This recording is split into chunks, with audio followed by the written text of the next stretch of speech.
Welcome to the debate. మనం కట్టే పన్నుల ప్రతి రూపాయి ఎటు వెళ్తోంది? ఒక పెద్ద ఖజానా, దానికొక బలమైన తాళం. ఆ తాళం చెవి ఒక నమ్మకస్తుడైన కాపాలదారు దగ్గరుంటే ఎలా ఉంటుందో. అవును, మన రాజ్యాంగంలో కూడా సరిగ్గా అలాంటి ఒక వ్యవస్థే ఉంది. కరెక్ట్. అదే భారత కంట్రోలర్ అండ్ ఆడిటర్ జనరల్ అంటే కాగ్ అన్నమాట. రాజ్యాంగపరమైన మరియు పరిపాలనాపరమైన అంశాలపై భిన్న వాదనలను, విభిన్న దృక్కోణాలను లోతుగా విశ్లేషించే వేదిక ఇది. నిజమే. ఈరోజు మన చర్చాంశమేంటంటే ఈ కాగ్ వ్యవస్థ యొక్క పాత్ర మరియు దాని వాస్తవ ప్రభావం. అవును, రాజ్యాంగ నిర్మాత డాక్టర్ బిఆర్ అంబేడ్కర్ దృష్టిలో భారత రాజ్యాంగం కింద అత్యంత కీలకమైన అధికారి ఈ కాగ్. ఆయన మన ప్రజాధనానికి ఏకైక సంరక్షకుడు. కానీ ప్రఖ్యాత పబ్లిక్ అడ్మినిస్ట్రేషన్ పండితుడు పాల్ హెచ్ యాపిల్బీ, అలాగే రెండవ పరిపాలనా సంస్కరణల కమిషన్ అంటే సెకండ్ ఏఆర్సీ విమర్శించినట్లుగా ఈ కాపాలదారే పరిపాలనను స్తంభింపజేసే ఒక అడ్డంకిగా మారిపోయారా? ఖచ్చితంగా. ఈరోజు మనం దీనిపైనే లోతైన విశ్లేషణ చేయబోతున్నాం. అంటే నేను కాగ్ వ్యవస్థను మన ప్రజాస్వామ్యానికి పునాదిగా, ఎగ్జిక్యూటివ్ను జవాబుదారీ చేసే అత్యున్నత రక్షణ కవచంగా సమర్థిస్తున్నాను. సరే, అయితే నేను ఈ కాగ్ వ్యవస్థలోని ఆచరణాత్మక లోపాలను ముందుంచుతాను. అంటే ఈ వ్యవస్థ క్షేత్రస్థాయి వాస్తవాలను వదిలేసి ఫైళ్లల్లో కేవలం తప్పులు వెతికే యంత్రంగా ఎలా మారిందో వివరిస్తాను. తప్పకుండా. ముఖ్యంగా బ్రిటన్ విధానంతో పోలిస్తే మన కాగ్కి ఉన్న పరిమితులను కూడా మనమీరోజు లోతుగా చర్చిద్దాం. సరే, అయితే ముందుగా రాజ్యాంగం ఈ సంస్థకు ఇచ్చిన పునాది ఎంత బలమైనదో నేను స్పష్టం చేస్తాను. భారత రాజ్యాంగంలోని ఆర్టికల్ 148 ప్రకారం కాగ్ అనేది పూర్తి స్వతంత్ర ప్రతిపత్తిగల సంస్థ. అవును, అది అందరికీ తెలిసిందే. ఒక ప్రజాస్వామ్య ప్రభుత్వంలో ప్రజలు చెల్లించే ప్రతి పైసాకు జవాబుదారీతనం ఉండాలి కదా. అందుకే కేంద్ర రాష్ట్ర స్థాయిలో భారత సంఘటిత నిధి అంటే కన్సాలిడేటెడ్ ఫండ్ ఆఫ్ ఇండియా అన్నమాట. పన్నులన్నీ జమయ్యే అతిపెద్ద పర్సు. అదే కదా. ఆ పర్సులోంచి తీసే ప్రతి పైసా, అలాగే కంటింజెన్సీ ఫండ్కు సంబంధించిన ప్రతి లావాదేవీని పర్యవేక్షించే ఏకైక అధికారి కాగ్. ప్రభుత్వం తన ఇష్టమొచ్చినట్లు డబ్బు ఖర్చు పెట్టకుండా చూడటానికి దీని స్వతంత్రతను కాపాడడం చాలా ముఖ్యం. అందుకే చూడండి, ఒక సుప్రీంకోర్టు న్యాయమూర్తిని తొలగించనంత కష్టమైన మహాభియోగ తీర్మానం ద్వారా మాత్రమే కాగ్ను తొలగించగలరు. కాగ్ జీతభత్యాలు, పార్లమెంటు ఓటింగు కూడా రావు. అంటే స్వాతంత్రం ఇవ్వబడింది, కరెక్టే. ఇక ఆర్టికల్ 149 ప్రకారం అధికారుల విషయానికొస్తే ఇది కేవలం కూడికలు, తీసివేతలు చూసే అకౌంటింగ్ సంస్థ కాదు. ప్రభుత్వ ఖర్చుల చట్టబద్ధతనే కాకుండా వాటి ఔచిత్యాన్ని కూడా కాగ్ పరీక్షిస్తుంది. ప్రొప్రైటీ ఆడిట్ అంటారు దీన్ని. ప్రొప్రైటీ ఆడిట్ అంటే నైతికతను కూడా ప్రశ్నిస్తుంది అంటారా? ఖచ్చితంగా. అంటే ఖర్చు పెట్టిన తీరులో వివేకముందా, ప్రత్యామ్నాయ మార్గాల్లో దీన్ని మరింత పొదుపుగా చేయవచ్చా అని కూడా ప్రశ్నిస్తుంది. పార్లమెంటరీ ప్రజాస్వామ్యంలో ఈ వ్యవస్థ లేకపోతే ప్రభుత్వ ఖర్చులకు కళ్ళెం వేయడం అసాధ్యం. రాజ్యాంగంలోని ఈ ఆర్టికల్స్ అంబేడ్కర్ గారి ఆశయాలు వినడానికి చాలా బావున్నాయి. కాని 1953లో పబ్లిక్ అడ్మినిస్ట్రేషన్ నిపుణుడు పాల్ హెచ్ యాపిల్బీ మన వ్యవస్థను అధ్యయనం చేసినప్పుడు చెప్పిన కఠినమైన వాస్తవాలను మనం విస్మరించలేము కదా. ఆయన విమర్శలు కొంచెం అతిశయోక్తిగా ఉంటాయని కొందరి వాదన. ఒక్క నిమిషం. యాపిల్బీ ఏమన్నారంటే, క్యాగ్ వ్యవస్థ అనేది వలసవాద పాలన నుండి మనకు వారసత్వంగా వచ్చిన ఒక సంకుచితమైన ఆలోచనా విధానం. ఈ ఆడిట్ సిస్టమ్ వల్లే మన దేశంలో పరిపాలననేది పూర్తిగా స్తంభించిపోతోంది. అడ్మినిస్ట్రేటివ్ పారాలిసిస్ అంటారు. అలాని ఎలా చెప్పగలం? దీనికి ప్రధాన కారణమేంటంటే, ఈ ఆడిటర్లకు అసలు మంచి పరిపాలన అంటే ఏమిటో తెలియదు. క్యాగ్ ఆడిట్ అంతా కూడా సంఘటన జరిగిన తర్వాత జరిగేది, పోస్ట్ ఫ్యాక్టో అన్నమాట. అంటే డబ్బు ఖర్చయిన తర్వాతే కదా ఆడిట్ చేయగలం. నిజమే. కానీ ప్రాజెక్ట్ పూర్తయిన 2-3 తర్వాత వాళ్లు ఫైళ్లు పట్టుకునొస్తారు. ఒక డిపార్ట్మెంట్లో పనిచేసే అధికారికి ఆ పని చేసే సమయంలో ఎదురయ్యే ఆచరణాత్మక ఇబ్బందులు ఈ ఆడిట్ సిస్టంకు ఏమాత్రం పట్టవు. వాళ్లు కేవలం ఫైల్స్ చూస్తారు అంటారు. అదే కదా.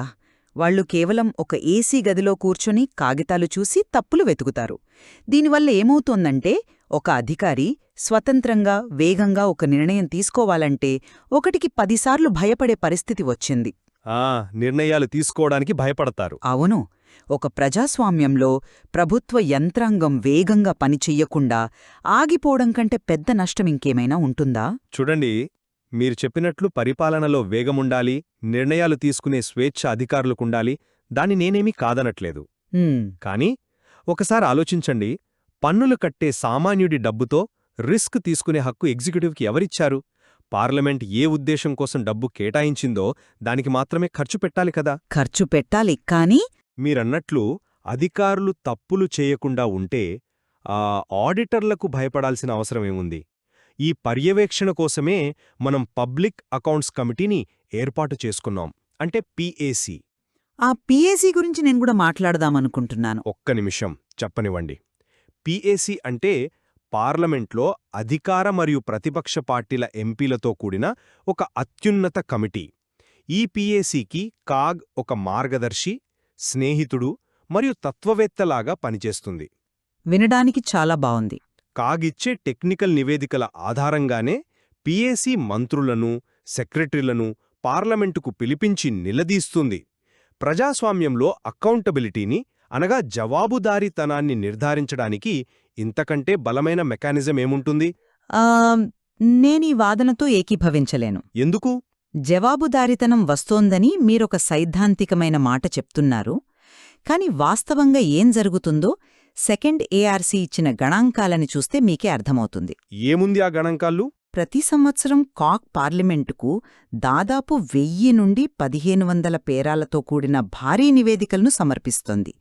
కానీ ఈ గొప్ప పబ్లిక్ అకౌంట్స్ కమిటీ వాస్తవానికి అందులో ఎన్ని పేరాలను వివరంగా పరిశీలిస్తుందో తెలుసా? చాలా వరకు చూస్తుందనే అనుకుంటాను. లేదు, కనీసం 1% కూడా ఉండదు. కేవలం 15 నుండి 20 పేరాలను మాత్రమే వాళ్ళు చర్చిస్తారు. మరి మిగిలిన వందలాది పేరాల పరిస్థితేంటి? వాటికి యాక్షన్ టేకన్ నోట్స్ ఇస్తారు కదా. అదే కదా సమస్య. వాటన్నింటికీ ప్రభుత్వ విభాగాలు యాక్షన్ టేకన్ నోట్స్ పేరుతో ఒక సమాధాన రాసి పంపాలి. అవి కేవలం లాంఛనప్రాయంగా, అంటే ఎలాగోలా ఆడిట్ను వదిలించుకునేలా రాసే పత్రాలుగా మారిపోయాయి. అది డిపార్ట్మెంట్ల తప్పు కదా. ఇక రాష్ట్రాల స్థాయిలో అయితే పరిస్థితి మరీ దారుణమండి. 10-20 ఏళ్ల నాటి ఆడిట్ పేరాలు రాష్ట్ర శాసనసభల్లో ఇంకా పెండింగ్లోనే ఉన్నాయి. లక్షల కొద్ది ఇన్స్పెక్షన్ రిపోర్ట్స్ మూలనపడి బూజుపడుతున్నాయి. జాప్యం జరుగుతోందని నేను ఒప్పుకుంటాను. ఒక ప్రభుత్వ విభాగం చేసిన తప్పును 15 తర్వాత విచారిస్తే అప్పటికి ఆ అధికారి రిటైర్ అయిపోయుంటాడు లేదా చనిపోయుంటాడు. దీనివల్ల వ్యవస్థలో జవాబుదారీతనం ఎక్కడొస్తుంది? కేవలం కాగితాల వృధా తప్ప. చూడండి, మీరందించిన ఈ గణాంకాలు వాస్తవ పరిస్థితులు అక్షరాలా నిజమే. కాని ఇక్కడ మనం సమస్యను తప్పుగా అర్థం చేసుకుంటున్నామని నా అభిప్రాయం. మీరు వేస్తున్న నింద సరైన వ్యవస్థపై లేదు. అంటే కాగ్ది తప్పు కాదు అంటారా? దీనికొక ఉదాహరణ చెబుతాను. ఒక వ్యక్తి ఛాతీ నొప్పితో ఆస్పత్రికి వెళ్లాడు. డాక్టర్ ఎక్స్రే తీయించాడు. ఓకే. ఆ ఎక్స్రేలో గుండె దగ్గర ప్రాబ్లం ఉందని చాలా స్పష్టంగా కనిపిస్తుంది. కాని ఆ పేషెంట్ మందులు వాడలేదు, డాక్టర్ సూచనలు పాటించలేదు. రైట్. చివరికి అతనికి ఏదైనా ప్రమాదం జరిగితే మీరు తీసుకెళ్లి ఆ ఎక్స్రే మెషిన్ని నిందిస్తారా? కాగ్ పని కూడా ఒక డయాగ్నోస్టిక్ టూల్ లాంటిదే. ఏ ప్రభుత్వ విభాగంలో నిధులు దారిమళ్లాయి, ఎక్కడ టెండర్ నిబంధనలు ఉల్లంఘించబడ్డాయనేది అది ఎక్స్రే తీసి ఒక స్పష్టమైన రిపోర్ట్ రూపంలో ఇస్తుంది. కానీ ఆ రిపోర్టుతో పార్లమెంటు ముందు పెడుతుంది. అక్కడితో దాని పని పూర్తయింది. ఆ తర్వాత పిఏసి ఆ నివేదికలలో 98% పట్టించుకోకపోవడం, రాష్ట్ర చట్టసభలు 10 ఏళ్లపాటు వాటిని పెండింగ్లో ఉంచడమనేది స్పష్టంగా లెజిస్లేటివ్ వైఫల్యం, అంటే శాసనసభల అసమర్థత. అది ఎక్స్రే తీసిన ఆడిట్ వ్యవస్థ లోపమెలా అవుతుంది? రోగాన్ని బయటపెట్టడం క్యాగ్ బాధ్యత, దానికి సరైన చికిత్స చేయడం శాసనసభల బాధ్యత కదా. వినడానికి ఈ ఎక్స్రే ఉదాహరణ చాలా అద్భుతంగా ఉంది. కానీ మీరు చెప్తున్న ఆ ఎక్స్రే మిషన్ అసలు పనితీరునే నేను ప్రశ్నిస్తున్నాను. ఎలా? అందులో ఏముంది తప్పు? ఎక్స్రే తీసే టెక్నీషియన్కి అసలు మనిషి శరీర నిర్మాణం ఎలా ఉంటుందో, ఎముకలెలా ఉంటాయో కనీస అవగాహన లేకపోతే వచ్చే రిపోర్ట్ ఎలా ఉంటుంది? ఈరోజు మన క్యాగ్ ఆడిట్ కూడా అలాగే తయారైంది. అలా అంటారా? ఎందుకలా అనుకుంటున్నారు? ఎందుకో వివరిస్తాను. సెకండ్ ఏఆర్సీ నివేదికలో స్పష్టంగా ఎత్తిచూపిన ఒక అతిపెద్ద లోపం ఫాల్ట్ ఫైండింగ్ అప్రోచ్. కాగ్ నివేదికలన్నీ ఎప్పుడూ అత్యంత ప్రతికూల కోణంలోనే ఉంటాయి. నెగటివ్ టోన్ అన్నమాట. వాళ్ళ పని తప్పులు వెతకడమే కదా. కాని ఒక అధికారికి క్షేత్రస్థాయిలో వచ్చే ఆచరణాత్మక ఇబ్బందులను ఇది ఏమాత్రం పరిగణనలోకి తీసుకోదు. దీన్ని మరింత స్పష్టంగా అర్థం చేసుకోవడానికి ఒక చిన్న పరిస్థితిని ఊహించుకోండి. చెప్పండి. ఒక జిల్లాలో అకస్మాత్తుగా భయంకరమైన వరదలొస్తున్నాయి. ఆ జిల్లా కలెక్టర్ వెంటనే ఎటువంటి కాంట్రాక్ట్ టెండర్లు పిలవకుండా నిబంధనలను పక్కనపెట్టి స్థానికంగా ఉన్న ఒక వ్యక్తికి పడవల్తిచ్చే పనిని అప్పగించాడు. ప్రాణాపాయ స్థితిలో అలా చేయాలి కదా. అవును, వందలాది ప్రాణాలను కాపాడాడు. అతను చేసింది అద్భుతమైన పని. కాని 3-4 తర్వాత కాగ్ ఆడిటర్ అక్కడికొస్తాడు. అతను కేవలం ఫైల్స్ చూస్తాడు. ఓకే. రూల్ బుక్ ప్రకారం మీరు 3 టెండర్లు ఎందుకు పిలవలేదు? అతి తక్కువ కోట్ చేసిన వ్యక్తికి కాంట్రాక్ట్ ఎందుకివ్వలేదు? దీనివల్ల ప్రభుత్వానికి ఇంత నష్టమొచ్చింది అని ఒక పెద్ద ఆడిట్ పారా రాస్తాడు. అయ్యో. ప్రాణాలు కాపాడిన ఆ కలెక్టర్కి ఆ నోటీస్ చూడగానే గుండె ఆగిపోయినంత పనవుతుంది. వాళ్లకి ఒక సదుద్దేశంతో ప్రాణాలు కాపాడటానికి చేసిన పనికి, దురుద్దేశంతో అవినీతి కోసం చేసిన పనికి మధ్య తేడా గుర్తించే సామర్థ్యం లేదు. అది హైండ్సైట్ అంటారు. అదే, అంతా జరిగిపోయాక ఏసీ గదిలో కూర్చుని విశ్లేషించే హైండ్సైట్ ఇది. దీనివల్లే అధికారుల్లో ఎవరైనా ఒక వినూత్నమైన ఆలోచనతో ముందుకెళ్దామనుకుంటే ఈ ఆడిట్ పారా పడుతుందన్న భయంతో నాకెందుకొచ్చిన తలనొప్పి అని ఆగిపోతున్నారు. ఇలాంటి ఆడిట్ వల్ల ఏనాడైనా పరిపాలన మెరుగుపడుతుందా? చూడండి, మీరు చెప్పిన ఈ కలెక్టర్ ఉదాహరణ నిజంగానే ఆందోళన కలిగించేదే. క్షేత్రస్థాయిలో ఇబ్బందులుంటాయి, అధికారుల చిత్తశుద్ధిని శంకించకూడదనేది నేను ఒప్పుకుంటాను. మరే కానీ అలాని ప్రతి ఒక్కరూ సదుద్దేశంతోనే పనిచేస్తున్నారని భావించి రూల్స్ను గాలికి వదిలేయలేము కదా. అదే జరిగితే అవినీతిపరులు కూడా అదే సాకు చూపిస్తారు. నేను రూల్స్ వదిలేయమననట్లేదు. మీరు కాగ్ను కేవలం ఒక నెగటివ్ పోలీస్ వ్యవస్థగా చిత్రీకరించడం నాకు సరైనదిగా అనిపించడం లేదు. బహుశా 70లు లేదా 80ల ముందు పరిస్థితి అలా ఉండేదేమో, కాని ఇప్పుడు విధానాలు పూర్తిగా మారాయి.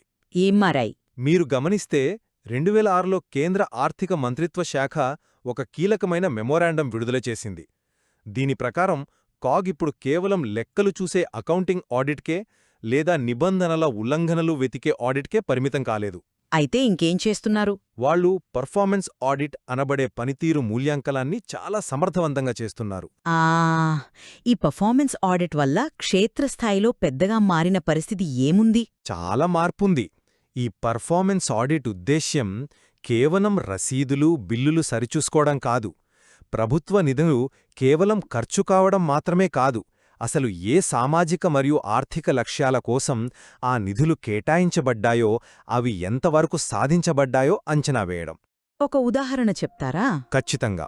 ఉదాహరణకు, ఒక ప్రభుత్వ పాఠశాలలో మధ్యాహ్న భోజన పథకం అమల్లో ఉంది. పాత ఆడిట్ విధానం అయితే బియ్యం కొన్న బిల్లులు ఉన్నాయా, వంటవాళ్లకు జీతాలు వెళ్లాయా అని చూసేది. అవును, అదే రెగ్యులర్ ఆడిట్. కానీ ఈ పర్ఫార్మెన్స్ ఆడిట్ ఆ పథకం వల్ల పిల్లల్లో పోషకాహార లోపం తగ్గిందా, బడి మానేసే పిల్లల సంఖ్య తగ్గిందా అని పరీక్షిస్తుంది. ఒక పథకం అమల్లో ఎకానమీ, ఎఫిషియన్సీ, ఎఫెక్టివ్నెస్ ఉన్నాయా లేదా అని లోతుగా విశ్లేషిస్తుంది. దీన్ని మీరు కేవలం తప్పులు వెతకడం అని ఎలా అంటారు? ఇది ప్రభుత్వ విధానాల సమగ్రమైన నిర్మాణాత్మక మూల్యాంకనం కదా. వ్యవస్థాగత సమస్యలను గుర్తించి భవిష్యత్తులో ఎలా సరిదిద్దాలో సూచించే అద్భుతమైన విధానమిది. ఏంటంటే, ఈ పర్ఫార్మెన్స్ ఆడిట్ అనే కాన్సెప్ట్ సైద్ధాంతికంగా వినడానికి చాలా అద్భుతంగా ఉంది. కాని ఆచరణలో ఏమవుతుందంటే, దీని ముసుగులో ఆడిటర్లు నేరుగా ప్రభుత్వ విధాన నిర్ణయాల్లో జోక్యం చేసుకుంటున్నారు అనే విమర్శలు కూడా బలంగా ఉన్నాయి. విధాన నిర్ణయాల్లో జోక్యమా? అవును. ఏ పథకానికి ఎంత నిధులివ్వాలి అనేది ఎన్నికైన ప్రభుత్వం తీసుకునే పాలసీ డెసిషన్. దాన్ని ఆడిట్ చేసే అధికారం వీళ్లకెక్కడిది? సరే, ఈ అంశాన్ని పక్కన పెడితే ఇంకొక అత్యంత కీలకమైన పాయింట్ గురించి మనం చర్చించాలి. చెప్పండి. భారత రాజ్యాంగం ఈ పదవికి పెట్టిన పేరు చూద్దాం: కంట్రోలర్ అండ్ ఆడిటర్ జనరల్. ఇందులో ఆడిటర్ అంటే లెక్కలు చూసేవాడు. కాని కంట్రోలర్ అంటే అర్థమేమిటో తెలుసా? ఖజానాపై నియంత్రణ ఉన్నవాడు. కరెక్ట్. ఖజానాపై పూర్తి నియంత్రణ కలిగిన అధికారి. అంటే ఆయన అనుమతి లేకుండా ఖజానా నుండి ఒక్క పైసా కూడా బయటకు వెళ్లడానికి వీల్లేదు అనర్థం. కానీ వాస్తవంలో మన దేశంలో అలా జరుగుతుందా? అదేంటి, పేరులోనే కంట్రోలర్ అని స్పష్టంగా ఉంది కదా, మళ్ళీ ఆ పవర్ లేదంటారేంటి? రాజ్యాంగం ఇచ్చిన పేరులో లేని అర్థం ఎలా వస్తుంది? అదే ఇక్కడున్న అతిపెద్ద వ్యంగ్యం. మనం కాగ్ వ్యవస్థను బ్రిటన్ సిస్టమ్ నుండి స్ఫూర్తి పొంది తీసుకున్నాం. బ్రిటన్లోని కాగ్కు వాస్తవమైన కంట్రోలర్ అధికారముంది. అక్కడ ప్రభుత్వ ఖజానా నుండి 1 పౌండ్ బయటకు వెళ్లాలన్నా కాగ్ అనుమతి తప్పనిసరి. ఆయన సైన్ చేస్తేనే డబ్బు బయటకొస్తుంది.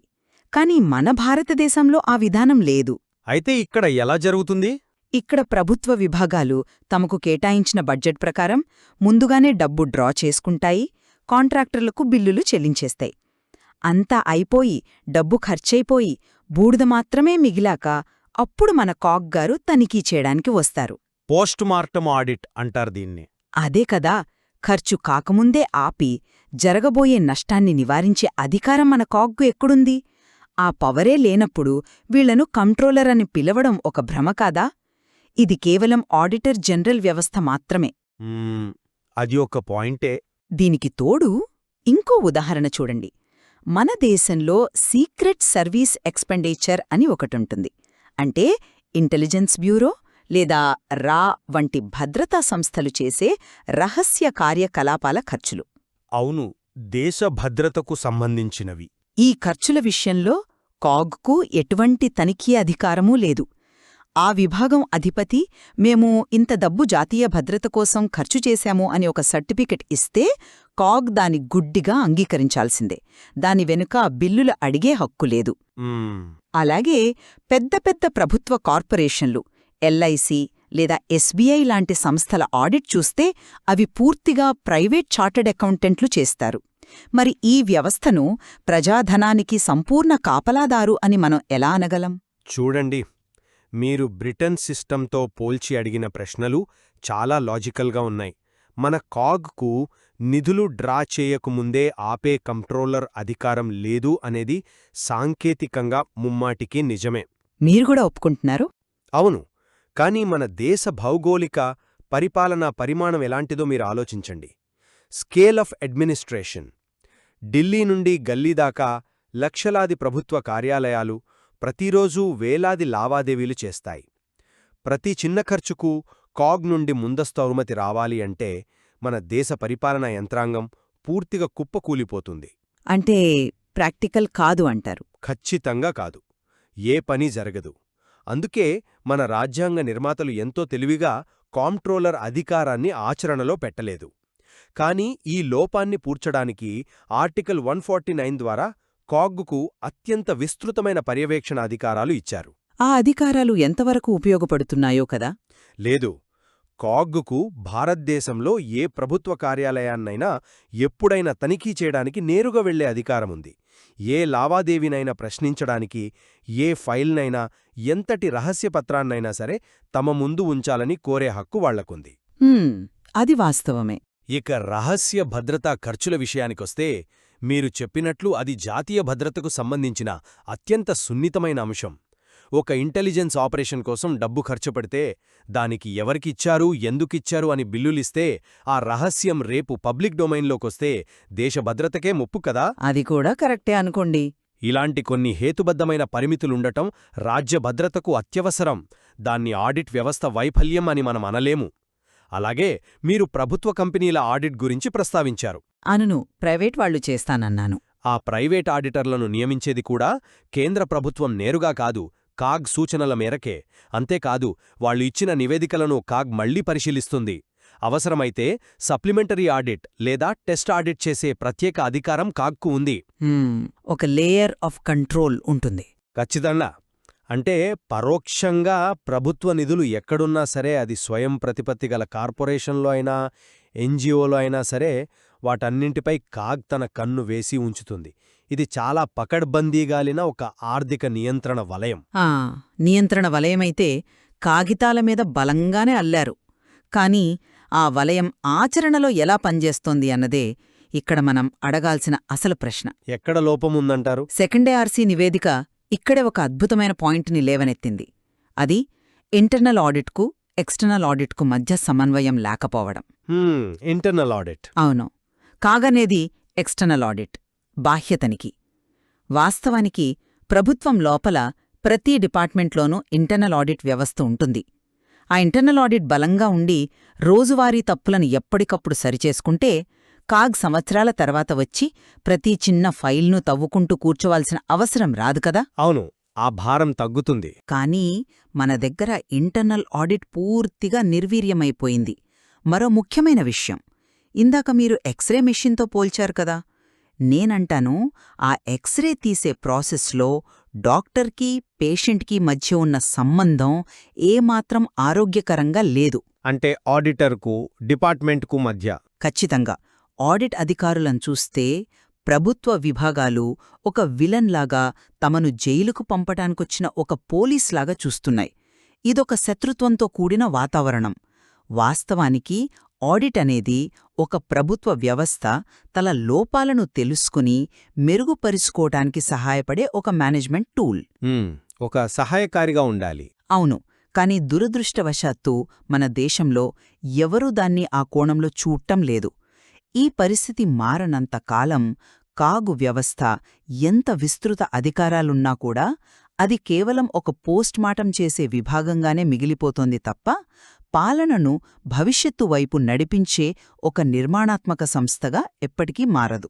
నీ విశ్లేషణ ముఖ్యంగా ఆడిటర్కు మరియు ప్రభుత్వ విభాగాలకు మధ్య ఉన్న వైరాన్ని ఎత్తిచూపిన విధానం చాలా ఆలోచింపచేసేలా ఉంది. మీరు లేవనెత్తిన ఈ ఆందోళనలను నేను ఖచ్చితంగా గౌరవిస్తాను. థాంక్యూ. అయితే ఒక వ్యవస్థలో కొన్ని లోపాలున్నాయి అనగానే దాన్ని కేవలం ఒక అడ్డంకిగా మాత్రమే చూస్తూ ఆపిల్ బీలాగా వ్యవస్థ మొత్తం ఒక సంకుచితమైన విధానమని కొట్టిపారేయడాన్ని మాత్రం నేను పూర్తిగా అంగీకరించలేను. నేను కొట్టిపారేయట్లేదు. కాని ఈ చర్చ ద్వారా మనం ఒక ముఖ్యమైన ఏకాభిప్రాయానికి రావొచ్చు అని అనుకుంటున్నాను. కాగ్ యొక్క ప్రభావం, పనితీరు ఇంకా మెరుగుపడాల్సిన అవసరం ఎంతైనా ఉంది. మన రాజ్యాంగ రూపశిల్పి డాక్టర్ అంబేడ్కర్ ఆశించినట్లుగా అధికారంలో ఉన్న నాయకులకు, బ్యూరోక్రాట్లకు తమ ప్రతి పైసా ఖర్చు పట్ల ఒక జవాబుదారీతనం ఉందనే భయాన్ని నిలబెట్టడంలో కాగ్ నిస్సందేహంగా నేటికి అత్యంత కీలక పాత్ర పోషిస్తోంది. ఆ విషయంలో సందేహం లేదు. కాని మీరు సూచించినట్లుగా అది కేవలం తప్పులు పట్టుకునే ఒక పోలీస్ వ్యవస్థగా కాకుండా పరిపాలనా యంత్రాంగానికి సహాయపడే ఒక సహకార వ్యవస్థగా, ఒక మేనేజ్మెంట్ టూల్గా రూపాంతరం చెందాలి. ఖచ్చితంగా. ఈ విషయంలో మన మధ్య ఏకాభిప్రాయం కుదిరింది. నేను కూడా కాగ్ అనే వ్యవస్థ పూర్తిగా రద్దు చేయబడాలని అనట్లేదు. ఎందుకంటే ప్రజాధనానికి పర్యవేక్షణ అత్యవసరం కదా. అవును. కాని ఆ పర్యవేక్షించే తీరు మారాలి అంటున్నాను. కేవలం ఎప్పుడూ జరిగిపోయిన దానికి పోస్ట్ ఫ్యాక్టో తనిఖీలు చేసి వదిలేయకుండా అసలా తప్పులు ఎందుకు జరుగుతున్నాయో అంటే సిస్టమిక్ ప్రాబ్లమ్స్ని గుర్తించేలా వాళ్ల నివేదికలు మారాలి. ఇంటర్నల్ ఆడిట్ను బలోపేతం చెయ్యాలి. నిజదే. అన్నిటికంటే ముఖ్యంగా కాగ్ ఇచ్చే ఆడిట్ నివేదికలపై పీఎస్సీ మరియు ప్రభుత్వ విభాగాలు నిర్ణీత సమయంలో స్పందించేలా ఒక కఠినమైన చట్టపరమైన జవాబుదారీతనం తీసుకురానంతకాలం మనం ఎన్ని నివేదికలు రాసుకున్నా ప్రయోజనం శూన్యం. ప్రభుత్వానికి ఆడిటర్లకు మధ్య శత్రుత్వం పోయి సమన్వయం వచ్చినప్పుడే రాజ్యాంగమాశించిన అసలు ప్రయోజనం నెరవేరుతుంది. చాలా చక్కగా ముగించారు. బహుశా మనం తిరిగి మన ఎక్స్రే ఉదాహరణకే వెళ్తే ఒక డయాగ్నాస్టిక్ టూల్ ఎప్పటికప్పుడు ఆధునికంగా అప్డేట్ అవుతూ కేవలం విరిగిన ఎముకలను ఎత్తి చూపించడమే కాకుండా భవిష్యత్తులో ఆ ఎముకలు ఎందుకు బలహీనపడుతున్నాయో కూడా ముందుగానే విశ్లేషించగలిగితే అది రోగికి మరింత గొప్పగా ఉపయోగపడుతుంది. అవును, ఖచ్చితంగా. మన దేశంలో అవినీతిని అరికట్టడం ఒకవైపు, అదే సమయంలో నిజాయితీగల అధికారులను స్వేచ్ఛగా పనిచేసుకునివ్వడం మరోవైపు. ఈ రెండు అంశాల మధ్య సమతుల్యత సాధించడమే మన ప్రజాస్వామ్యం ముందున్న అతిపెద్ద సవాలు. కాగ్ నిజంగా ప్రజాధనానికి రాజ్యాంగబద్ధమైన రక్షకుడా, లేక ఆపిల్ బీ విమర్శించినట్లు పరిపాలనకు అడ్డంకిగా మారిన పాత వ్యవస్థ అనే ఈ సంక్లిష్టమైన అంశంపై మేము ఈ రోజు విభిన్న కోణాలను మీ ముందుంచాం. ఇక దీనిపై ఎవరి వాదన సరైనది అనే తుది నిర్ణయాన్ని మేం మీకే వదిలేస్తున్నాం. మీరు నిర్ణయించుకోండి. కోణాన్ని బయటపెట్టిందని చదివినా లేదా ఒక కాగ్ నివేదిక వల్ల ప్రాజెక్ట్ ఆగిపోయిందని చదివినా ఈ రోజు So, మనం చర్చించుకున్న మొదట ఈ దీని బ్యాక్గ్రౌండ్ రాజ్యాంగ ఆ ప్రాముఖ్యతను నివేదికల చూద్దాం. వెనుక ఉన్న లోతైన ఆర్టికల్ వాస్తవాలను 148 మీరు ఖచ్చితంగా ప్రకారం గుర్తు CAG చేసుకుంటారని అనేది ఆశిస్తున్నాం. ఒక పూర్తి ఎందుకంటే స్వతంత్ర సంస్థ. ప్రభుత్వ ఖజానాలో ఉన్న కేంద్ర ప్రతి మరియు పైసా రాష్ట్ర ఎవరిదో ప్రభుత్వాల కాదు, ఖర్చులకు పన్నులు వీరే కట్టే మనదే. సంరక్షకులు. అసలు ఆలోచించండి. Doctor the B R debate Ambedkar విన్నందుకు గారు ధన్యవాదాలు. CAG ను Welcome మన to the రాజ్యాంగం debate. కింద అత్యంత ముఖ్యమైన మనం అధికారి కట్టే అని పన్నుల ప్రతి ఎందుకన్నారంటారు? రూపాయి ఎటు ఎందుకంటే వెళ్తోంది? ఎన్నికల ఒక పెద్ద సంఘం, ఖజానా, సుప్రీం కోర్ట్ దానికి ఒక లాంటి బలమైన వాటికంటే కూడా తాళం, ఆ దేశ తాళం ఆర్థిక చెవి ఒక వ్యవస్థకు ఇది నమ్మకస్తుడైన ఒక ultimate కాపాలదారు